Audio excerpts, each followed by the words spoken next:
좀 기분 나쁘실 수도 있으실 것 같은데요. 무엇을 보기는 했는가라는 제목으로 하늘뜻 펴기를 하겠습니다. 그 순서의 제일 마지막에 보면 시부도 개송이 있으니까 그걸 보면서 함께 이야기를 나누도록 하겠습니다. 지난 시간에 우리는 시부도의 제2도를 통해 발자국을 발견하는 기쁨을 살펴보았습니다. 오늘은 드디어 그 발자국의 주인공을 만나는 순간입니다. 보명선사와 과감선사는 시부도 제3도에 해당하는 이 만남의 순간을 각각 견우어 두구라 이름 붙였습니다. 먼저 보명선사의 개송을 보겠습니다. 버들가지 사이로 종종 울음소리 들리고 강가 풀밭에서 발자국 뚜렷치고 있네. 아무리 깊은 골짜기 찾아간들 어찌 저 붉은 느낌을 숨길 수 있으랴. 이렇게 노래했습니다. 여기서 주목할 것은 감각의 점점 더 확장입니다. 처음에는 소리를 듣습니다. 청각이 가장 먼저 진리를 감지합니다. 왜일까요? 소리는 형체 없이 공간을 가득 채우는 것처럼 진리 역시 우리 삶의 모든 순간에 스며들어 있기 때문입니다.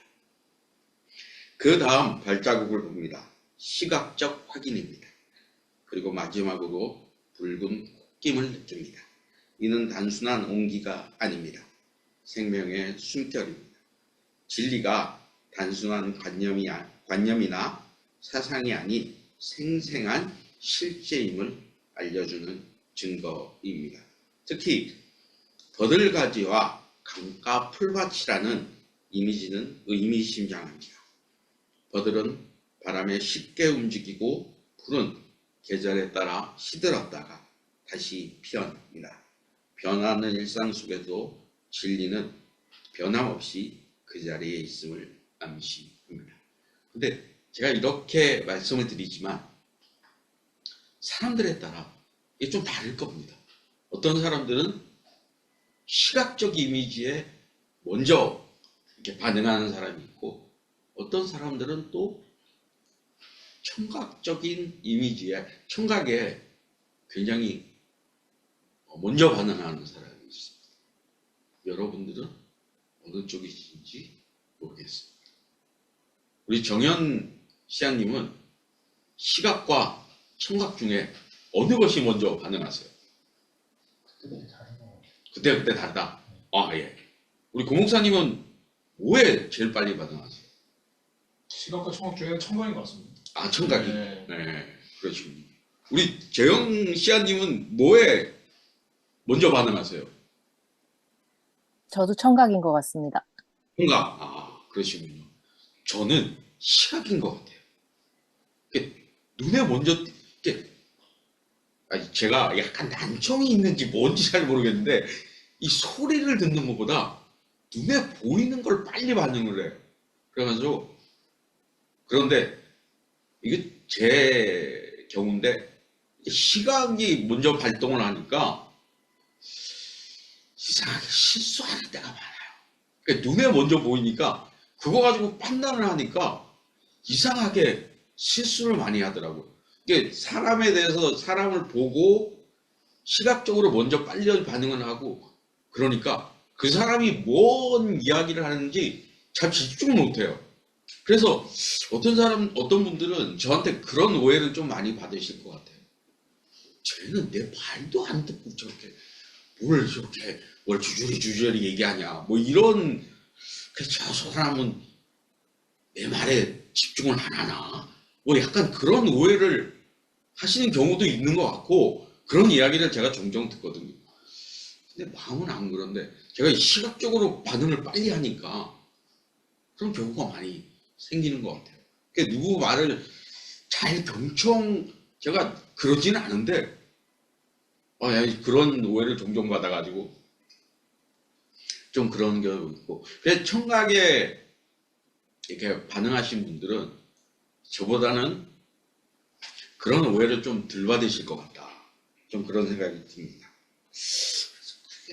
이게 사람마다 또 그런 게 좀 다르니까 그런 게 있구나라는 생각이 좀 들긴 합니다. 네, 이제 과감선사의 개성을 보겠습니다. 울음소리 들으니 손은 바로 여기 있구나. 눈과 코와 머리까지 모든 것이 갖추어져 있네. 한 가닥 밧줄로 붙잡으려 하나 아직은 마음대로 되지 않는다. 과감선사의 개성에서는 바로 여기라는 표현이 눈에 띕니다. 이는 진리가 멀지 않다는 깨달음입니다. 마치 구름 한 점 없는 하늘이 우리 머리 위에 항상 있듯이 진리는 언제나 우리 곁에 있습니다. 다만 우리가 그것을 인식하지 못했을 뿐입니다. 눈과 코와 머리라는 구체적인 묘사는 진리가 추상적인 개념이 아님을 말합니다. 우리의 일상적 감각으로 경험되는 구체적 실제라는 것입니다. 그러나 한 가닥 밧줄로는 아직 붙잡을 수 없습니다. 이는 단순한 지적 이해나 이례적 경험으로는 진리를 온전히 자기 것으로 만들 수 없다는 의미입니다. 알고 깨닫고 경험하지만 그것이 그 이례적 경험으로는 우리가 진리를 온전히 자기 것으로 할 수 없다는 그런 의미입니다. 두 선사의 개성이 보여주는 차이점도 흥미롭습니다. 보명선사가 깊은 골짜기를 의미하며 언급하며 수행자의 적극적인 찾아감을 강조한다면 과감선사는 바로 여기를 말하며 진리의 현재성을 강조합니다. 자기 자신 혹은 진리를 찾는다는 관점에서 여러분은 깊은 골짜기를 찾아가는 쪽이신가요? 아니면 일상에서 불현듯 발견하게 되시나요? 저는 아무래도 과감선사 쪽인 것 같습니다. 이게 우리 A 씨아님은 어떠세요? 앞쪽입니까? 뒤쪽입니까? 뒤쪽입니까? 네. 우리 방문하신 우리 박연 씨아님은 어느 쪽인 것 같습니까? 저도 뒤쪽인 것 같습니다. 네. 우리 덕규님은 어느 쪽이세요?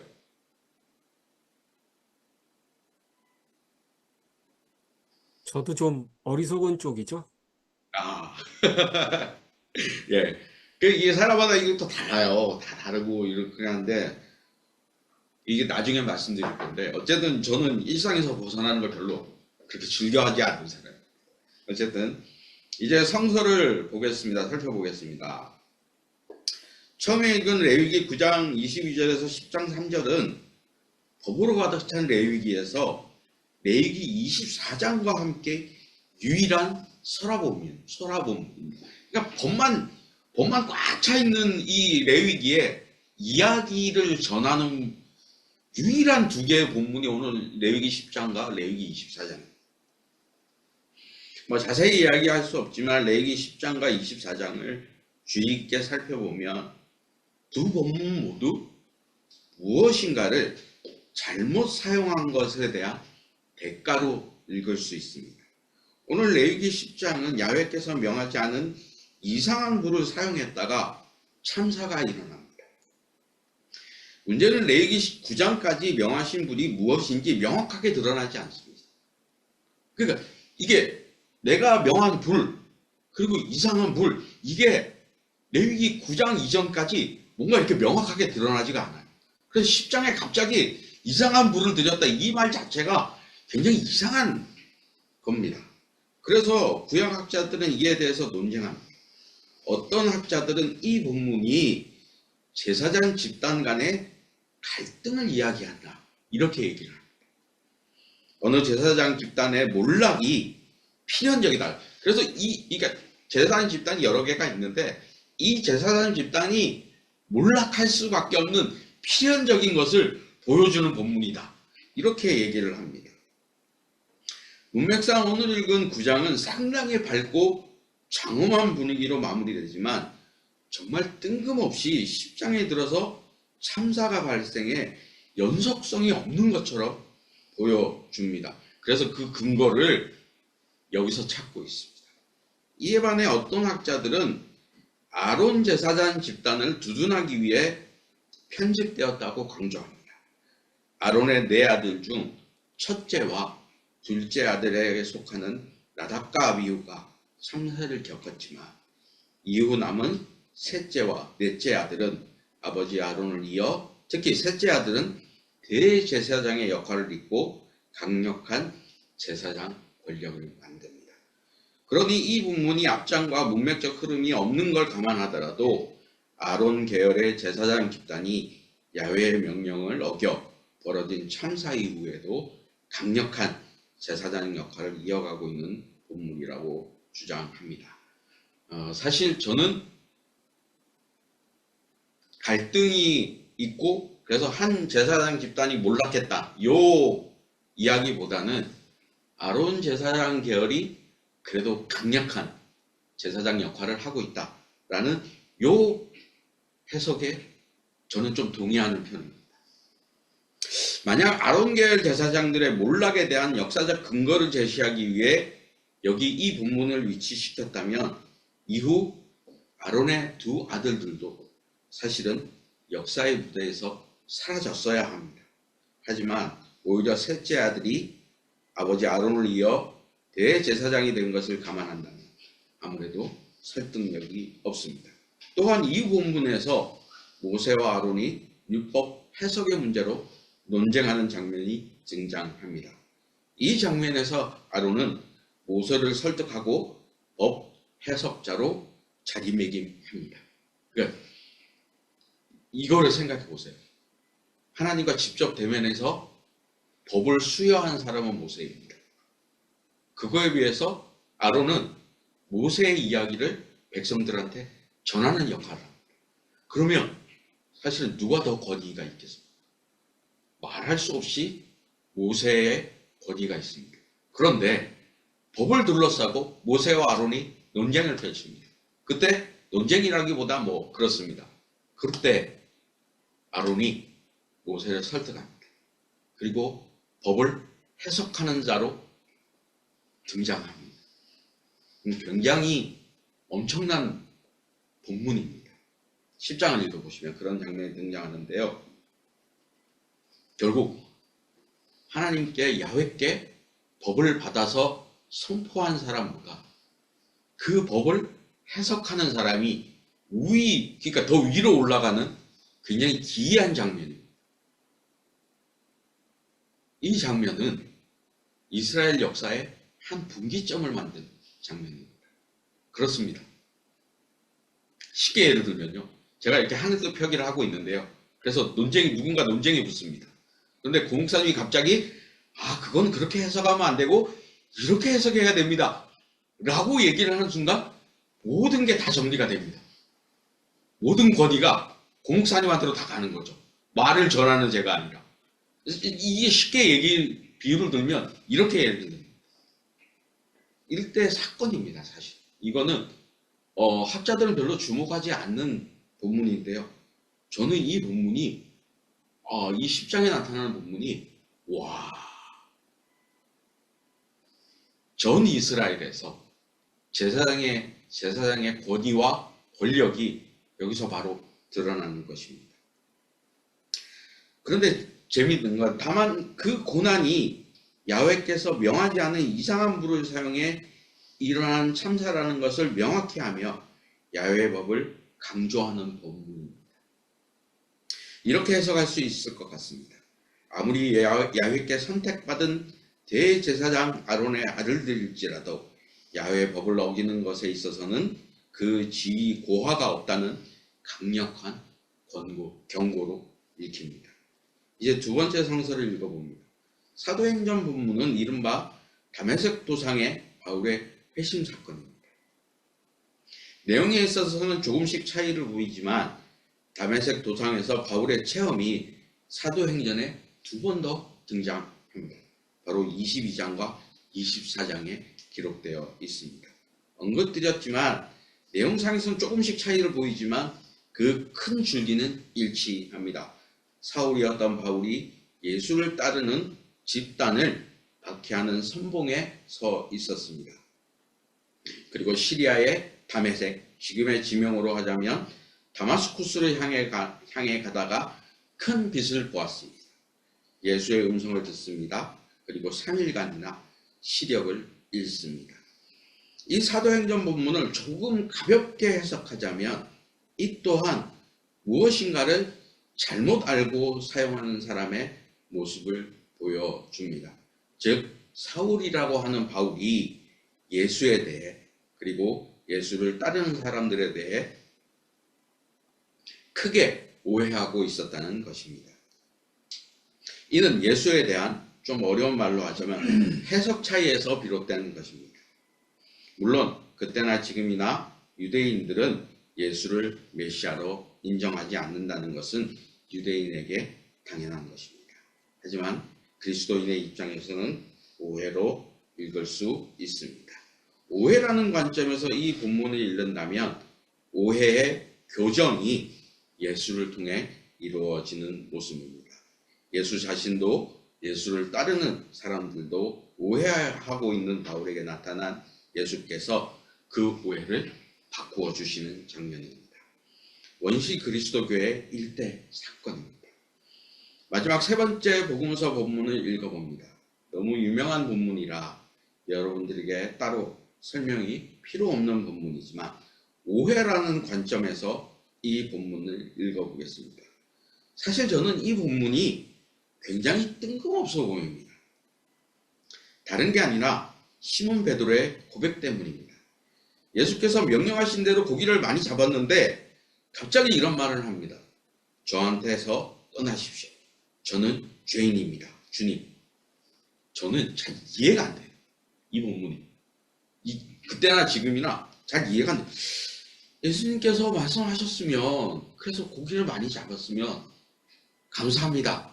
이 반응이 먼저가 아닐까? 저는 늘 그렇게 생각하거든요. 그런데 뜬금없이 저는 죄인입니다. 주님, 저를 떠나십시오. 이런 말을 합니다.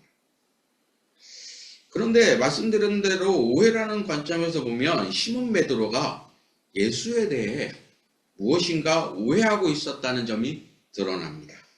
그렇지 않고서야 저런 고백이 어떻게 나올 수 있을까 싶습니다. 예수께서 점점 명성이 높아지고 있을 무렵 시몬 베드로도 소문을 들었을 것입니다. 어느 날 갑자기 굉장한 사람이 나타났다. 사람들을 고치고 그리고 설교를 하면 사람들이 막 그런 거 있잖아요. 눈물을 흘리고 막 감동을 하고 그런 사람이 나타났다. 그럼 저는 분명히 베드로도 그런 소문을 들었을 것이라고 생각합니다. 그런데 이런저런 소문을 통해 이해하던 예수를 자신이 직접 경험을 통해 교정되는 장면으로 보입니다.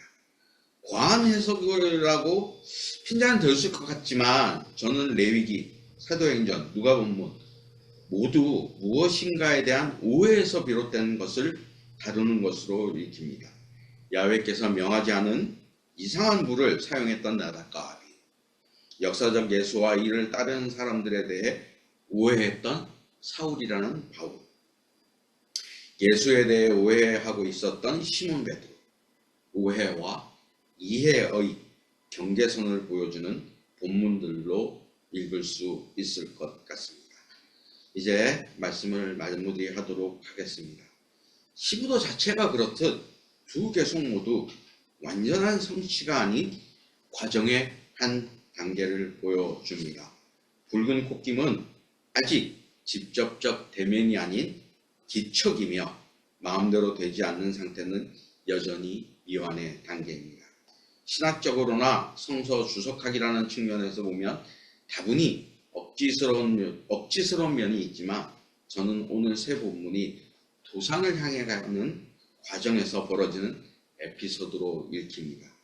야훼의 명령을 제대로 이해하지 못하고 그 중요성도 알지 못한 아론의 두 아들인 나답과 아비후와 그리고 예수와 예수를 따르는 이들에 대한 자신의 종교적 신념 때문에 오해하고 박해의 선봉장에 있던 바울의 예수를 만난 충격, 소문으로 듣고 오해하고 있던 예수를 직접 만나 절대적 존재를 만났을 때의 인간의 자연스러운 반응인 경외와 죄인이라는 것을 깨닫는 시몬 베드로.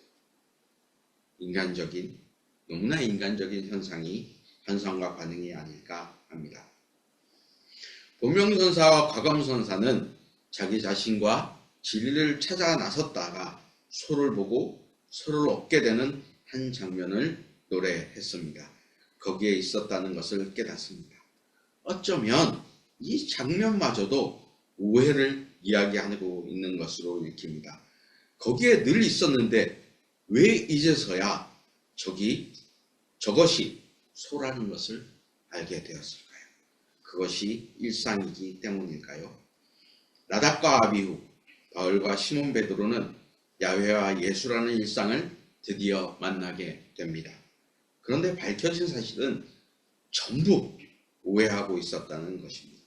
도대체 야훼의 명령이 무엇인지도 모르고 그것을 설령 알았다고 한들 결국 이상한 불을 들여 참사를 겪었습니다. 야훼의 종교적 신념으로 예수와 예수를 따르는 사람들을 오해해 살기가 등등했던 바울은 예수를 만나 시력을 잃어버렸습니다. 시몬 베드로는 예수라는 절대적 존재를 만나고 나서야 인간의 자연스러운 반응이 나타나 엎드려지게 됩니다. 가끔 기차를 타고 여행을 하다 보면 느끼는 점이 하나 있습니다. 저는 열차의 창문 너머 경치를 잘 감상하지 않습니다. 잘 안 봐요. 늘 그렇듯 대부분 잡니다. 저는 대부분 자고 폰으로 책을 읽거나 합니다. 그런데 승객들 중 어떤 분들은 정말 열심히 풍경을 바라보는 분들이 계시거든요.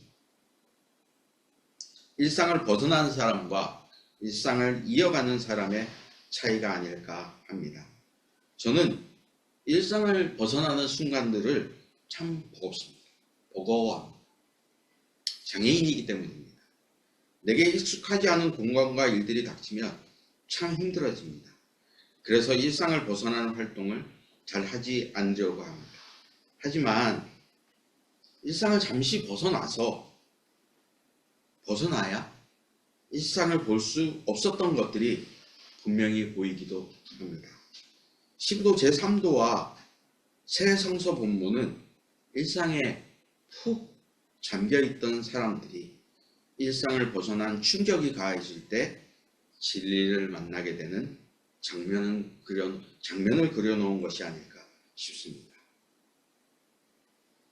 여러분, 일상에서 잠시 벗어나 일상을 바라보는 시간을 가지면 어떨까 하는 말씀으로 하늘 득자기를 마무리합니다. 잠시 묵상하시겠습니다.